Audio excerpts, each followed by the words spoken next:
Alright, so I did end up finishing the Gintama anime by watching the movie yesterday, and I played through the prologue of Kuro no Kiseki.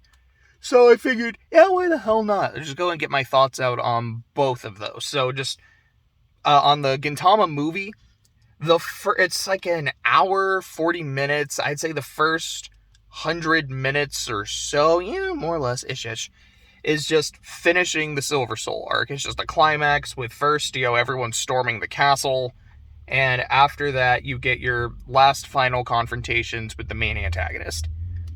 And I thought that part of the movie was fine. Like, it's not the best scene, like, not the best fights I've seen from Gintama. Like, the overall storming part, it was kind of whatever. It wasn't bad, I just wasn't super invested in it, as much as I hate to say it. I've said it once, I'll say it probably to my dying breath. I don't like the final antagonist of Gintama. I don't really like the backstory. I fucking hate the fact that he can regenerate. Majin Buu is the reason I don't like characters who can regenerate. Like, I see that shit, and it's like, oh yeah, this character should have been dead like 12 times over. And it's not because, man, they're so strong, we can't beat them. It's, no, they just come back from everything. So I, as the viewer, feel bored anytime.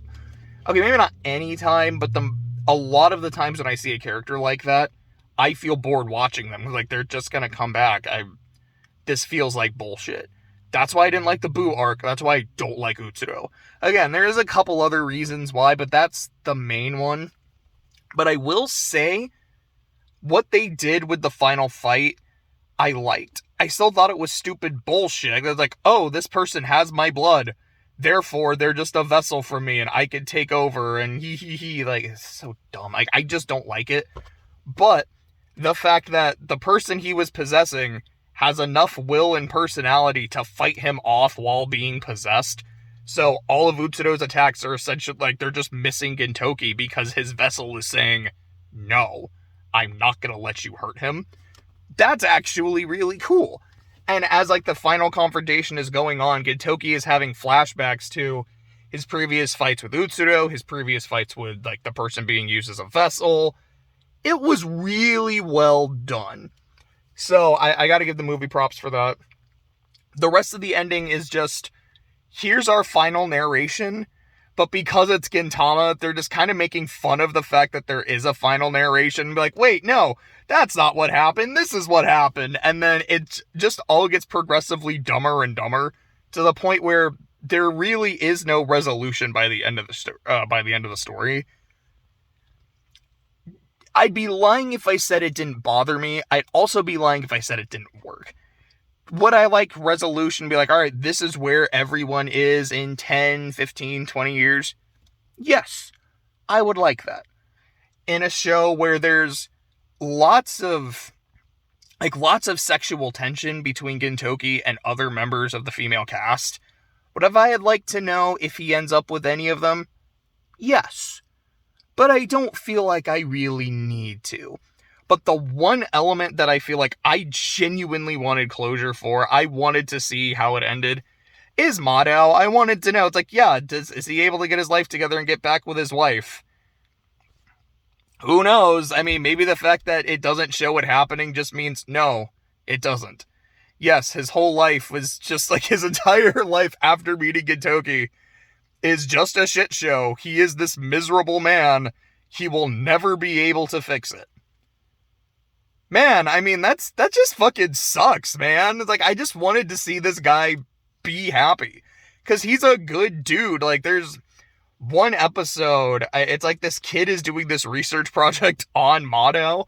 He's like, when will the Madao bloom? Like, when will he like become a good contributing member of society? And it's such a good episode. It's such a heartbreaking episode by the end. Like, I just want good things for this guy, and I was really looking forward to the ending, for it to happen, and the fact that it just doesn't, like, I don't like that, but that's the only part that I'm like, I wish I had something to go off here, because I think the rest of it's really good. Like, the ending is really, really funny.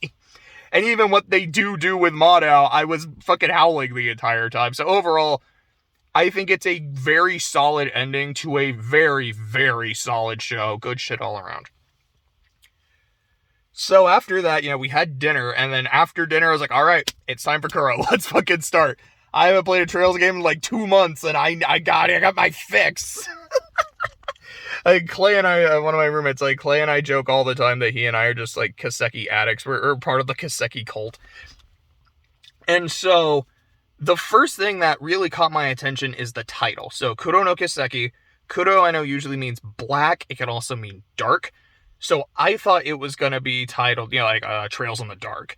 And instead it was called Trails Before Dawn. I was like, that's kind of weird. I'm like, I dig the title. I'm like, that's just not what I was expecting. And then I actually did a little bit of digging, and so it turns out, I guess the character used for Kuro, while it still means black, is taken for the word meaning dawn. So the Trails Before Dawn is actually very intentional.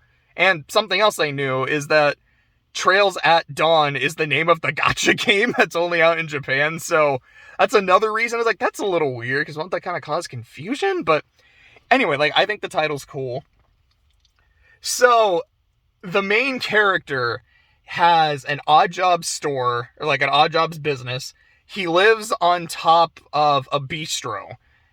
And he also has a major sweet tooth.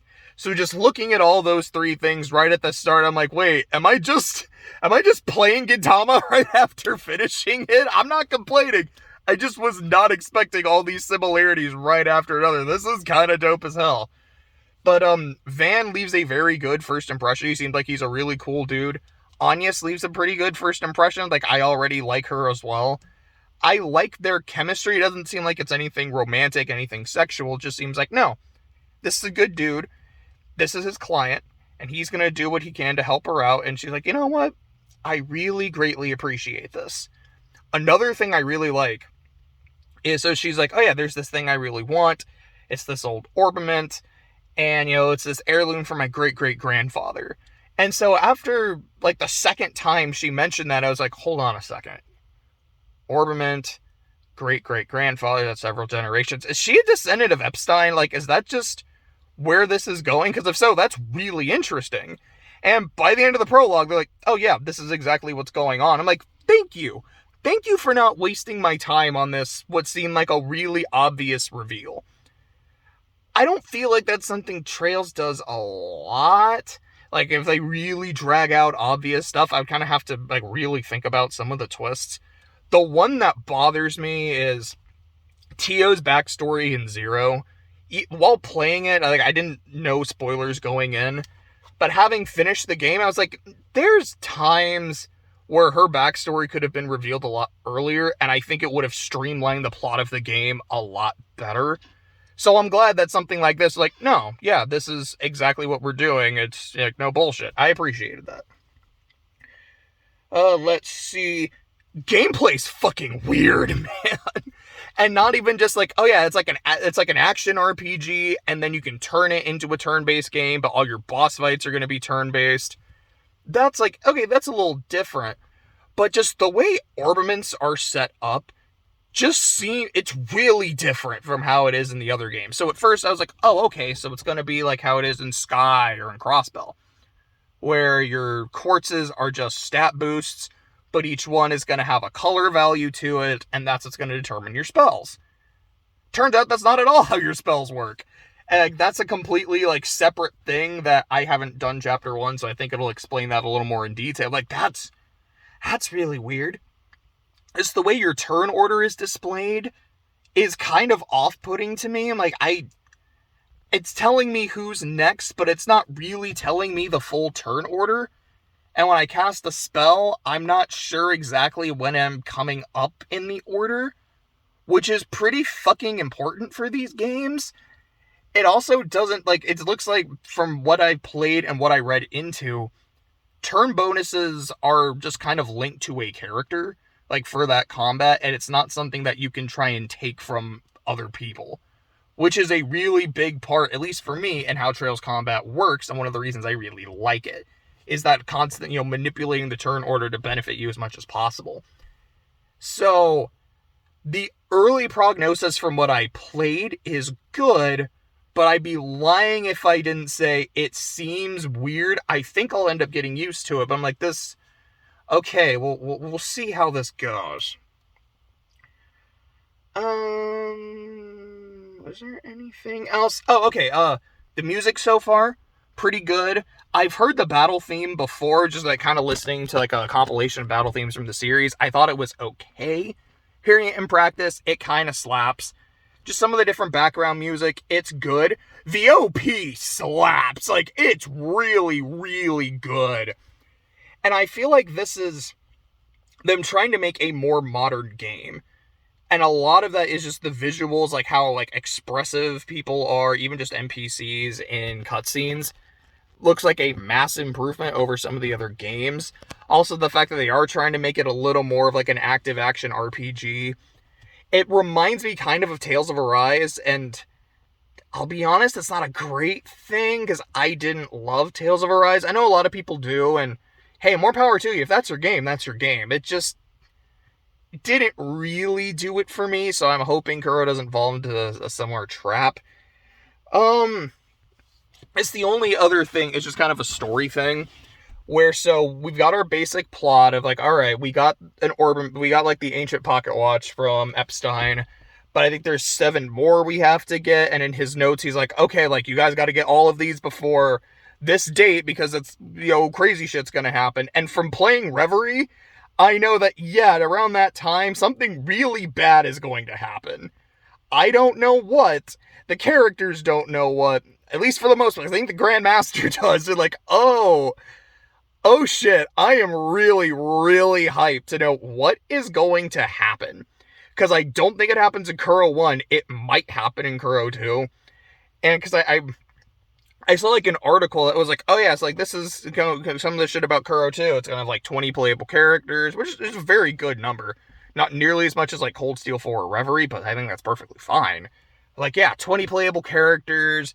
It's gonna be like 70 hours if you're just doing the story. It'd be like 150 if you're doing all the extra shit. Apparently the ending is fucking crazy. I don't want to know what it is, but given how I'm probably not gonna be able to play the game for like 3 years, especially because NIS America has been trying to take down like the English patches and spreadsheets, I'll probably end up spoiling it for myself at some point, but I'm really excited to know what crazy shit is going to happen in this arc.